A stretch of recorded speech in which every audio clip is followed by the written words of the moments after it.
Hey everybody, it's Callum and welcome back to another episode of Let's Play The Legend of Zelda Skyward Sword. In the last episode, we actually did a little bit more stuff and things and stuff in the ancient cistern. We actually managed to lower the ancient cistern's centerpiece, which has allowed us to get into this basement area, which we had only seen from up where those bars are. That was perfect timing on the camera pan. This time, we're actually going to be exploring this dungeony area, starting with these. These are cursed bokoblins, and I'm pretty sure they can only be beaten with a final strike. You cannot take them down any other way. So, yeah.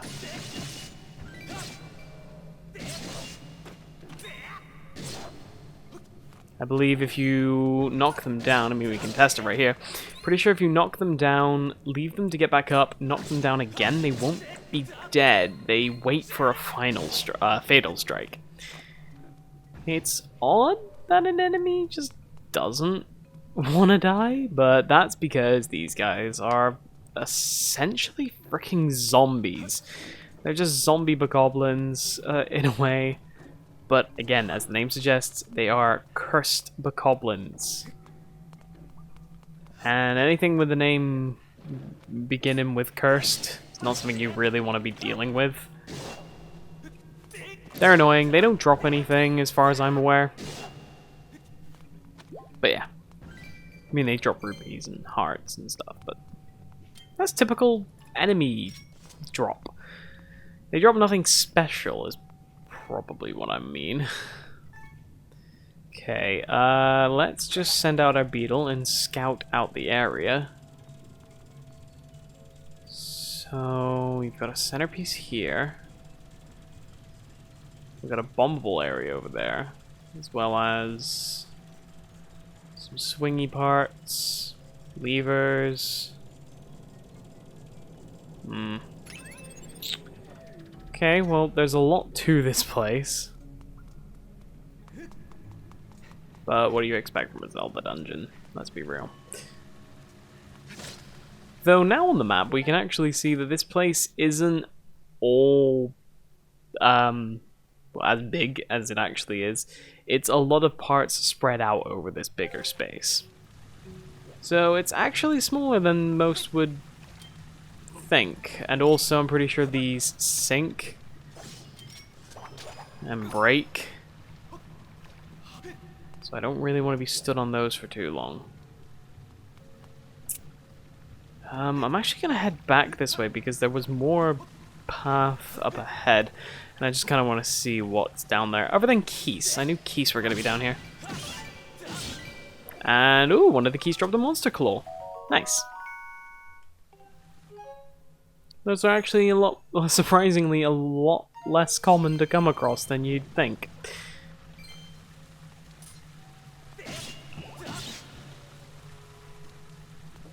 Oh, and we got some blessed butterflies right here.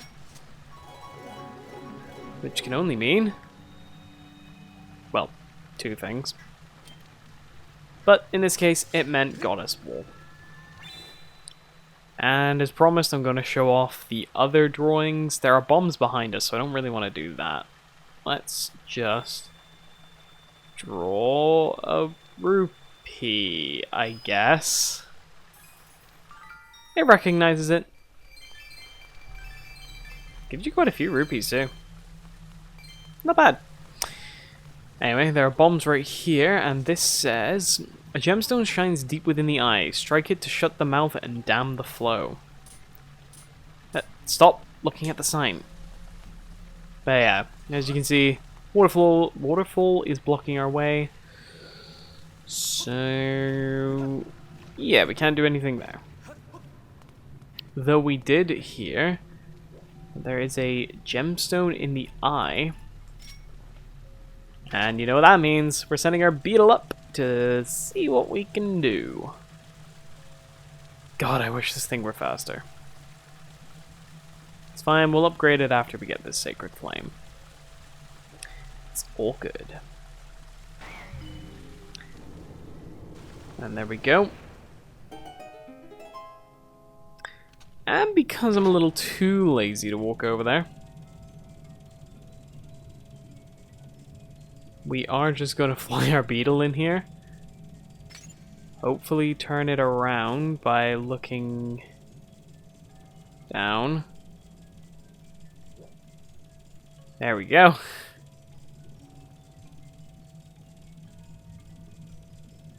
And before it runs out, we're gonna drop. Nice. Perfect timing. See, you don't need to walk over there at all. Gonna get our whip out, cause we gotta do some swinging. That was the wrong thing to do. Well, it was the right thing to do, I just did it in the wrong way. Let's try that again, but this time better. Good. Climb up here. How are we meant to get across? Are we meant to get all the way up and jump across? Might be. I've got to do something. Be right back. Okay, turns out I didn't have to do anything. I just genuinely thought I heard my own dog whining outside and was a bit concerned because I thought he had been locked out. But now he's perfectly fine and he's in with my parents. I think it was the dog next door because the dog next door keeps barking, and I do apologize if you can hear that in any of these past few videos. But it is out of my control. There we go. Flip that switch that way. Causes everything to rotate in reverse. Which means we won't be driven into the wall of spikes that was over there.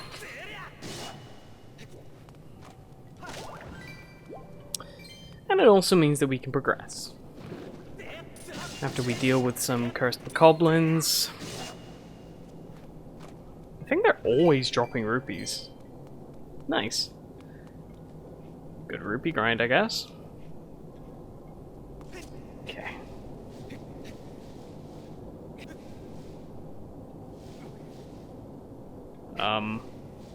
What are we doing? Were we meant to drop all this way? I have a feeling we were.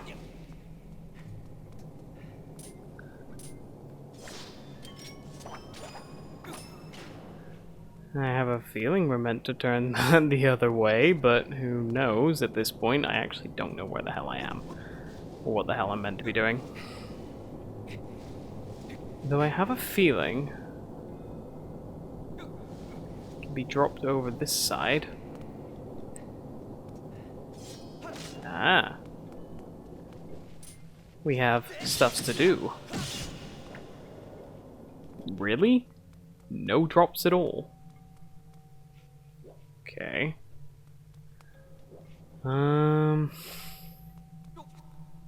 This part is not something I'm looking too terribly forward to.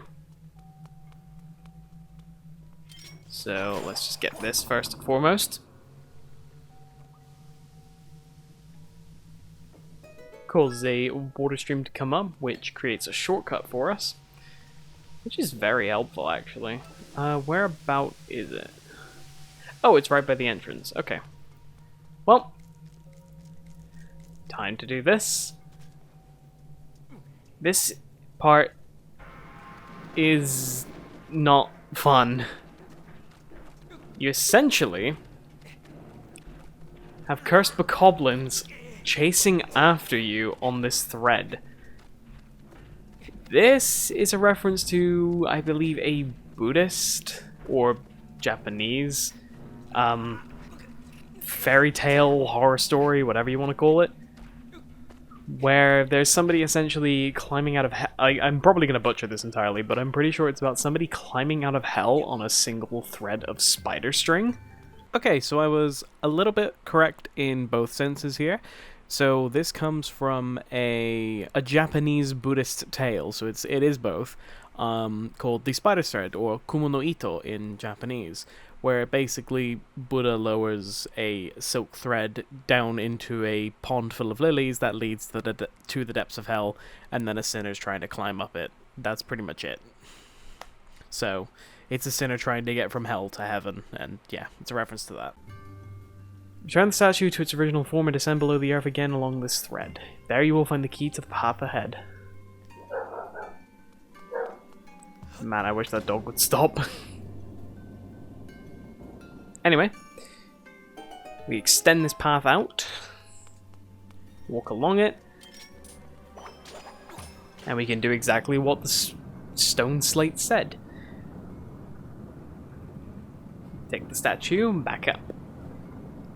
Which, if you remember, stops it from covering the white chest down below.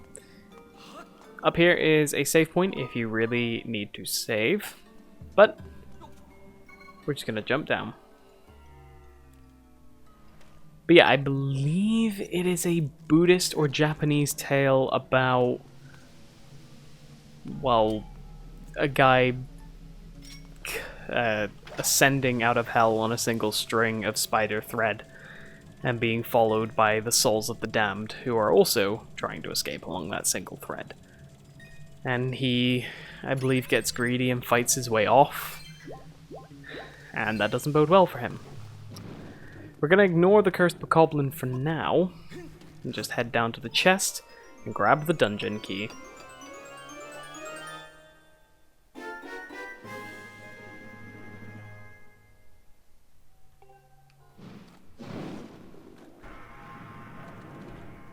Do not try to fight these bokoblin.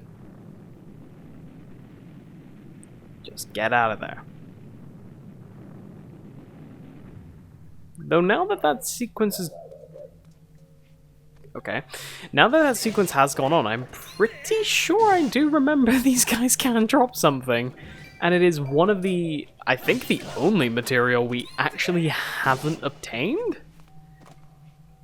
So if you really wanted to, you could grind down there to grab the material if you so needed it.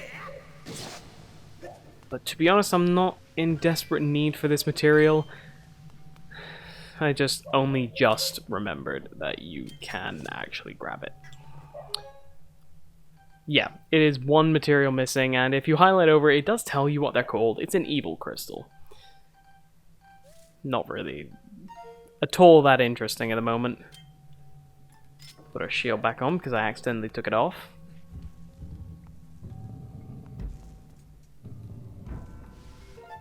And if you check the map, you should see, if you've followed exactly as I've done, that we have absolutely everything and there's nothing left but to go and face the boss. So let's make our way up to that particular door? I guess it's a door. What does this say? Look for the key that lies beneath the earth.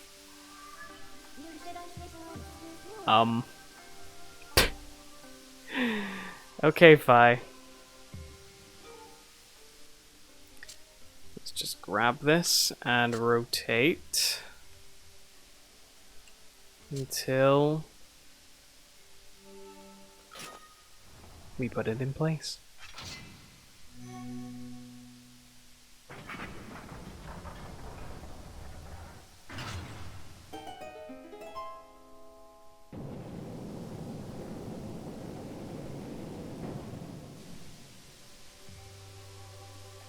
Now we're ready.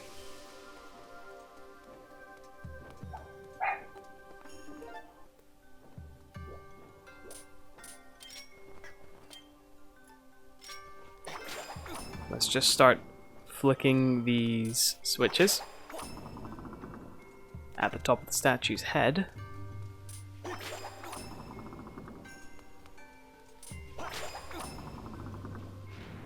And all I'm going to say is keep your whip equipped.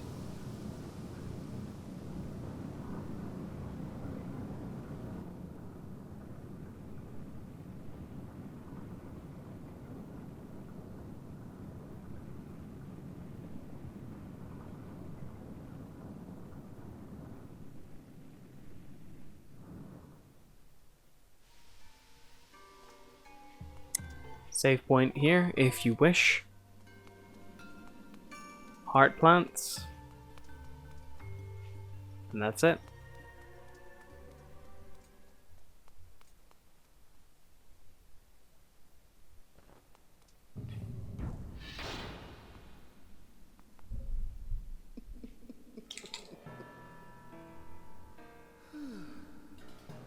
You certainly are persistent. I'm terribly busy trying to find the clues that will help me revive the Demon King.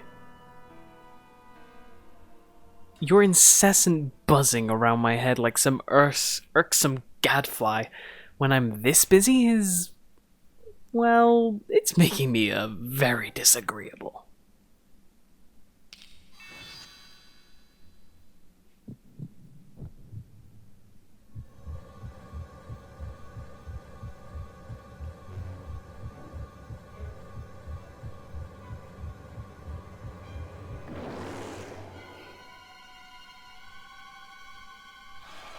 And welcome to the stage, the ancient automaton, Clockwork.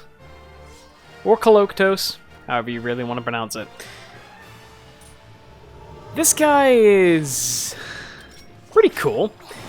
Probably everyone's favorite freaking boss fight in this entire game. He has a lot of appendages. And he will try his best to throw them at you. But you just whip them off with your, well, whip. I didn't mean to do that, but it worked.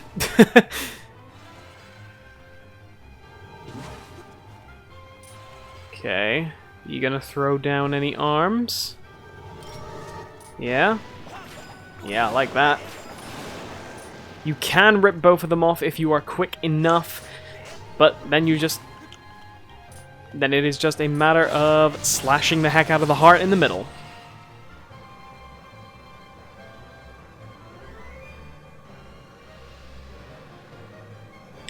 During each cycle, his arms will come back to his body. And then you just repeat the process over again. Trust me, it's a lot better than you think. Or it gets a lot better than you think. My best idea is just keep the whip out entirely. When he makes that noise, it's your time to strike, I guess.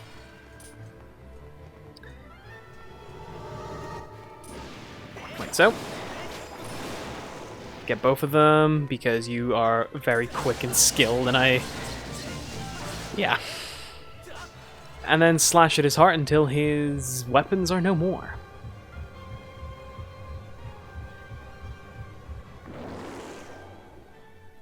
But his weapons aren't necessary when he has legs, a guard, and 6 fricking swords. This is when Clockwork actually gets a little bit interesting as a boss fight. It's not just sit in one place, do the same thing, rinse and repeat.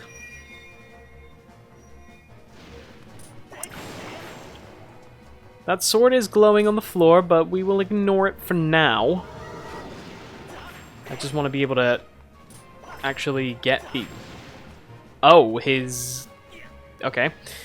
Well, you can pick up his sword and use it against him, chop off his appendages with the same sword.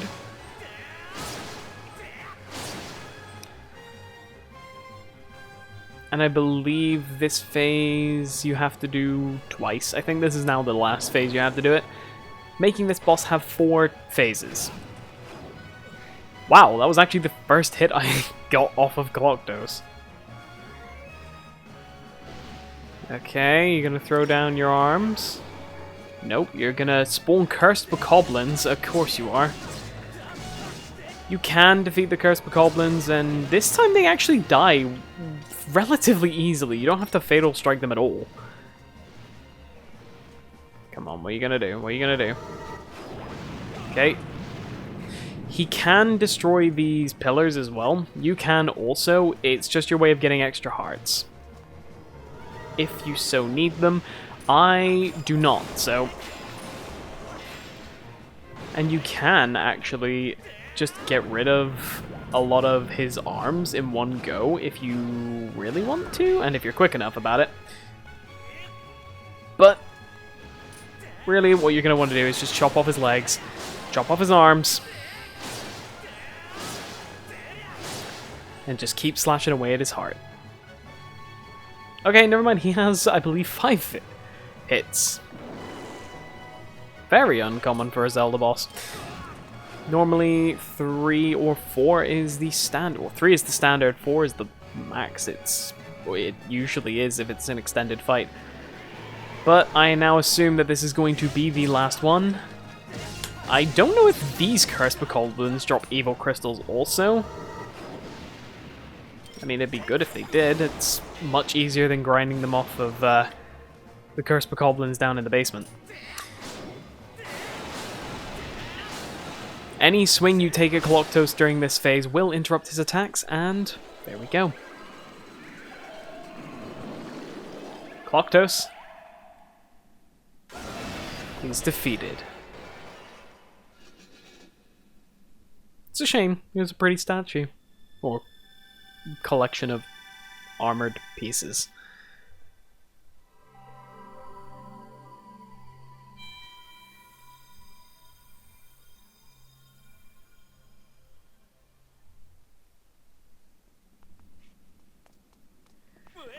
And if you really want to, you can just go around breaking the pillars yourself. Doesn't do anything, just gives you hearts, but you don't really need hearts because there's a heart container which refills your hearts. I'm just doing this for the sake of doing it at this point, just to show you can. And for some reason, removing 6 to 8 pillars doesn't ruin the structural integrity of the building or the room that we're in. Whatever. Heart container, life increased by 1, fully replenished. Cool. We are now up to 12 hearts, I believe. Yes, 12.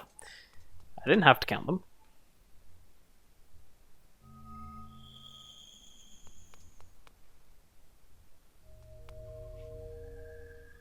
Really?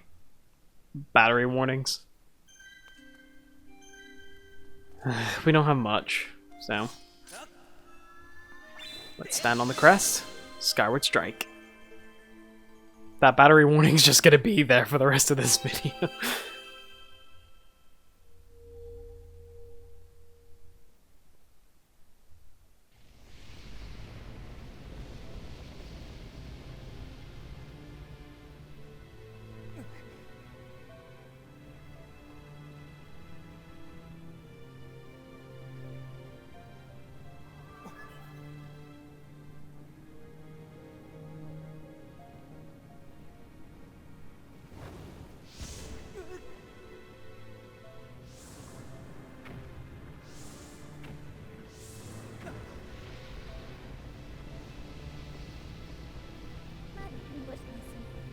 Raise your sword, Master.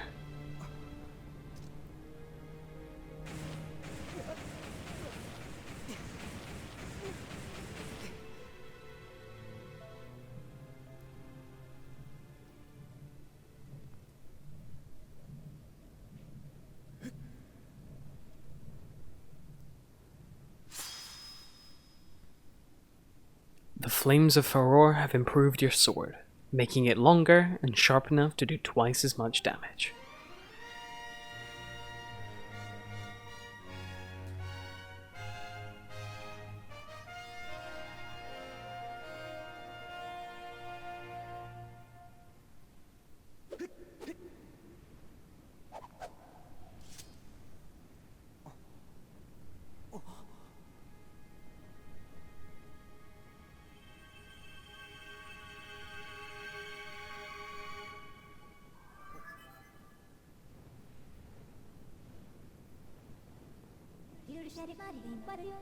The sacred flame has purified your blade, enhancing and evolving it.